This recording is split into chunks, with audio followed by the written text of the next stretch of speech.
Cheryl, Rob, red light cameras are making millions, but our investigation found that in some towns, only one or two people decide whether you pay the price. Now the I-Team is asking if those red light cameras are about safety or revenue. They flash, they fine, and they fuel tens of millions of dollars into city and suburban revenue. But the I-Team found that in some communities, just one or two people are deciding whether you get that $100 ticket in the mail. I think it should be more than one review officer. In West Suburban Hillside, under the Freedom of Information Act, we found that just one full-time employee, a former police officer, reviews all camera footage. Mayanna Ramos says her ticket should have been thrown out before she contested it in court. Ultimately, it was dismissed. They sent me a ticket for somebody else behind me, but I actually stopped before them. The Village of Hillside says one person is enough and that only 40% of potential violations are sent on as tickets to drivers. The I-Team also found that in the last 4 years, Hillside raked in more than $4.2 million in red light camera revenue. Hillside says the number of tickets has gone down because fewer people are driving dangerously. In South Suburban Chicago Heights, the I-Team found that in December of last year, there was only one reviewing officer, but as of April, they had two. In the last 4 years, the city made almost $4 million in red light revenue.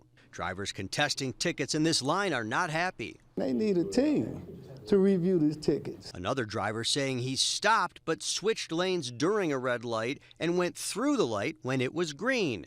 His ticket was not dismissed. I mean, I feel that it's unfair. I mean, it's still green light. The Chicago Heights spokesperson says the officers assigned to review tickets have been thorough and efficient in their work, and that the police department routinely reassesses and rebalances its workforce as workload requires. I think that's a trap. Drivers in West Evergreen Park who say they stopped are also fuming. The I-Team found that it is the #1 suburb for red light camera revenue, making more than $9.3 million in the last 4 years. A lot of money. That suburb only has 2 officers reviewing videos before tickets are sent to drivers. Jim Carmen had to go to court to contest his ticket, and he won. I did come to a stop, but I came to a stop after the white line. We emailed Evergreen Park officials and didn't hear back. We also didn't hear back from the #2 suburb for red light revenue, South Suburban Burbank, which made almost $8.5 million in the last 4 years.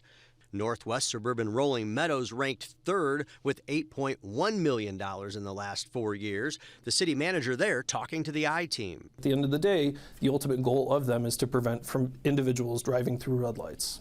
Right, but they do make a lot of money. The budgeted amount is equivalent of 1% of our total operating budget in the city. Rolling Meadows has 5 reviewing officers. Other municipalities have even more. The city of Chicago has 9, but in the last 4 years, it generated more than $227 million in revenue from red light cameras. Mark Wallace of Citizens to Abolish Red Light Cameras questions the reviewing process, especially when there may only be 1 or 2 people looking. It is virtually impossible that one person can review thousands upon thousands of what they call incidents or violations and be accurate about that.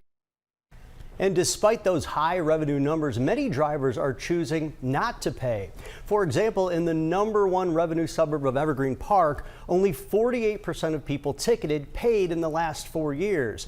In the city of Chicago, 70% of people paid. Rob, Cheryl, the city of Chicago did not comment on this report, but as you saw in those towns where there's 1 or 2 reviewers, you know, the people went to court. They say, hey, I shouldn't have even had to spend the time to go to court. This should have been thrown out before. $221 million in 4 years. It's a lot of money. Very comprehensive report. A lot of time spent and a lot of good information, Jason. Hard work. Great job.